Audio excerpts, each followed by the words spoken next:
orang itu kehilangan sukacita, bahkan sorry ya, jangan tersinggung ya. Mungkin orang-orang karismatik yang tadi Tuhanku dahsyat, Tuhanku hebat. Begitu yang dia minta tidak dikabulkan, kenyataannya malah sebaliknya.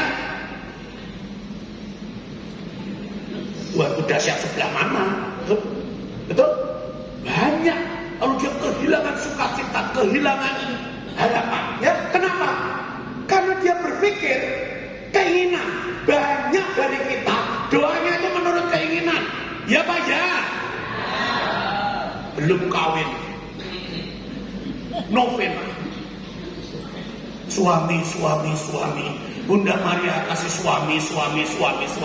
Hari ke-9 dari depan Gua Maria ada seorang pria sembahyang. Bunda, ini yang kau kirim ya. Dia juga lagi novena. Lalu kita tanya, kok novenanya apa? Cari jodoh. Nah, inilah dari Bunda. Inilah dari Bunda, betul ya? Novena kok. Oh, kita sama. Saya cari suami, Anda cari istri. Betul dari Bunda Maria. Kawinlah dia.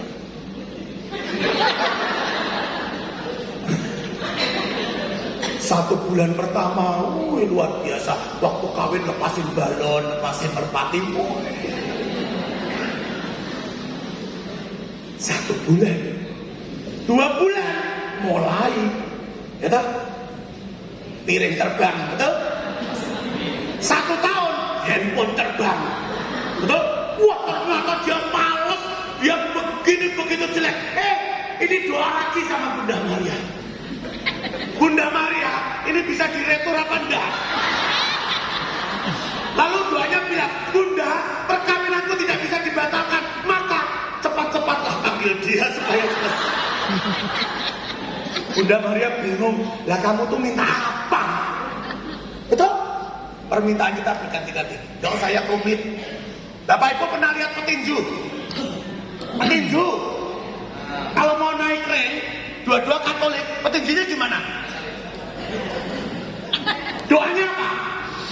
Doanya minta apa? Nah, dua-dua minta menang. Mana yang dimenangkan? Betul ya? Pasti salah satu kalah lah. Gak ada orang bilang saya kalah, minta kalah biar dia yang menang. Gak ada. Ya, Anda melihat kenapa sering doa kita tidak dikabulkan? Karena itu berangkat dari keinginan. Bukan kebutuhan kita saja. Boleh. Tapi tidak selalu itu yang terbaik. Contoh saja.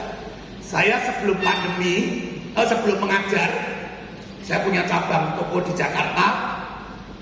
Itu 3 hari di Jakarta, 3 hari di Semarang. Begitu di Semarang ada set, pengajarnya kurang, tiba-tiba semua paroki minta kita kekurangan pengajar. Jadi kita yang sedikit ini setiap hari mengajar. Sampai tutup buku pun saya hafal itu. Ya, kalau saya tidur ngorok itu bisa mengajar saya. Saking hafal setiap hari, betul-betul setiap hari. Maka saya itu biasanya kalau pulang dari Jakarta itu hari Rabu, Bapak Ibu. Tapi setelah saya mengajarnya biasanya jam 6 sore. Maka saya harus pulang dari Jakarta dengan naik pesawat Lion yang jam 3. Karena kalau lebih pagi, saya di Jakarta nggak dapat pekerjaan, betul? Kalau terlalu sore, telat. Jadi yang paling ideal naik Lion jam 3. Padahal Anda tahu, Lion selalu ingkar janji. Oke ya? Kemarin saya berangkat Lion on time, mujizat terjadi. Betul ya? Maka saya berangkat dari rumah saya di Tomang itu harus jam 1. Saya jam 1 sudah harus keluar, karena nanti lewat tol lalu pasti itu pas.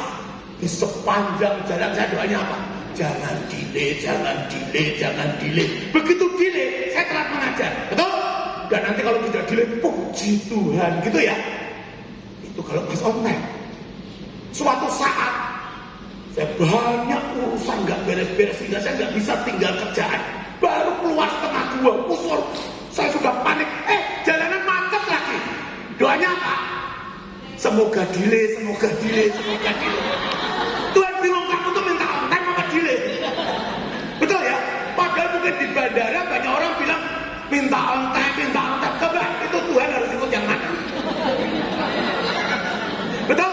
Kalau sampai di bandara delay, Tuhan delay. Lihat. Doa kita sangat subjektif. Oke? Maka sering tidak dikabulkan. Saya ingat ada satu Romo sharing. Romo ini sedang mau membangun gerejanya. Ya, karena di Semarang itu ada paroki namanya Gedangan, tapi kalau musim hujan jadi genangan. Karena rob, ya, air rob itu, air laut naik itu, paroki itu bisa tenggelam 1 meter. Maka Romo ini sangat berani untuk menaikkan gereja itu. Biayanya mahal, tapi kan untuk kebaikan umat, betul ya? Loh, menaikkan gereja itu suci apa enggak? Suci. Maka dia mencari dana. Wah, Romonya kreatif. Kalau cari dana harus yang luar biasa supaya umat tidak bosan. Dia adakan penggalangan dana, memanggil Tanto Yahya. Oh ya, dulu masih belum jadi duta besar, masih jadi pemain musik country itu bang. Dengan dia bilang ada salah satu umat itu punya kolam renang terbesar di Semarang, itu di sebelah bandara. Ya, jadi dia adakan outdoor. Hawaiian night. Anda tahu Hawaiian night ya? Oh, lagu-lagu Hawaii pakai kalung-kalung bunga, atau ada tari-tarian di kolam renang. Begitu. Jadi semua umat sudah berlatih, dan itu di bulan Mei. Bulan Mei kan bukan musim hujan, betul ya? Maka ya dia berani toh outdoor, betul? Nah, supaya lain. Dan Romo itu sudah novena, sudah berdoa untuk minta tidak hujan. Apa yang terjadi? Jam 4 itu mendung gelap sekali. Romo itu masuk dan berdoa rosario. Tuhan tidak hujan, Tuhan tidak hujan. Dan 5:30, setengah jam sebelum acara mulai, hujan badai. Sampai tendanya hancur semua, sampai takoyanya bawa kita lari. Umatnya lari semua, jadi porak-poranda. Lalu Romo itu bersaksi, saya sampai marah dengan Tuhan. Saya sengaja hujan-hujanan membereskan tenda sambil marah. Tuhan, maksudmu apa? Betul? Ini kan bulan Mei. Tidak pernah hujan setiap hari. Sore ini hujan begini besar. Dan ini cari duit bukan untuk saya loh, untuk gereja loh. Dikasih hujan begini, wah dia marah. Dan marah sama Tuhan. Lalu dia cerita, ini ceritanya udah lewat ya, sharing. Malam itu saya tidak bisa berdoa. Salib saya pelototin. Tuhan, saya sudah mau jadi pastor, tak kawin. Mau cari dana untuk gereja. Kenapa dikasih begini? Ya, nah, tapi Yesus itu kan gak jawab apa-apa ya. Yesus jawab, dia takut lah. Sudah, dia bilang, saya tidak bisa tidur malam itu, saya marah dengan Tuhan. Ya, saya cuma minta tidak hujan di musim kemarau. Loh, cengli lah, betul? Tidak, sudah, saya masih marah malam itu. Besok paginya saya tutup lagi. Kenapa? Pagi-pagi dia buka koran. Teman-teman, kolam renang itu kan di sebelahnya bandara.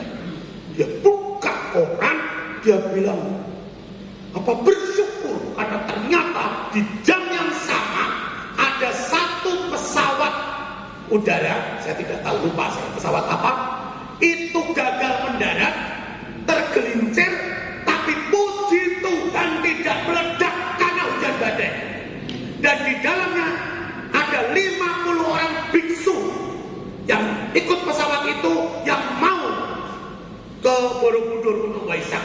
Jadi selamatlah 50 biksu itu. Romo itu menangis. Dia tahu nyawa biksu itu lebih penting daripada bangunan gereja. Betul? Wah, dia bilang, Tuhan luar biasa. Cari Romo aja susah, lagi cari biksu, betul ya? Makanya ada 50 biksu mati bareng. Carinya susah itu. Ya Romo ya? Cari Romo di seminar aja susah. Cari biksu lebih susah. Gak boleh pakai baju, ya toh? Lebih susah. Jadi dia menangis kalau dia tahu Tuhan tahu mana yang lebih penting. Amin. Amin. Amin. Rencana Tuhan bukan rencana kita. Keinginan kita belum tentu yang terbaik untuk kita. Maka banyak orang doanya hanya berdasarkan apa? Keinginan. Maka sering kecewa, betul? Banyak orang Katolik kecewa. Banyaklah. Ini cetau lah. Mari kita bangkit, ya toh? Bersuka, tapi wajahnya datang. Nah, dia bersuka itu ya cuman nggak enak ya, sungkan sama sebelahnya, masa dia duduk jadi begini, tepuk tangan. Gak usah ketawa, kita juga sering begitulah. Betul ya? Kenapa? Keinginannya tidak tercapai ya, maka bisa bosan. Ngapain saya pede terus? sekali begini teriak-teriak, nyanyi-nyanyi, minta begini tidak dikabulkan. Bapak Ibu, bisa jadi kita salah satu dari orang itu. Kita tidak berani komplain, tapi kita sebetulnya ada kekecewaan. Ya, next.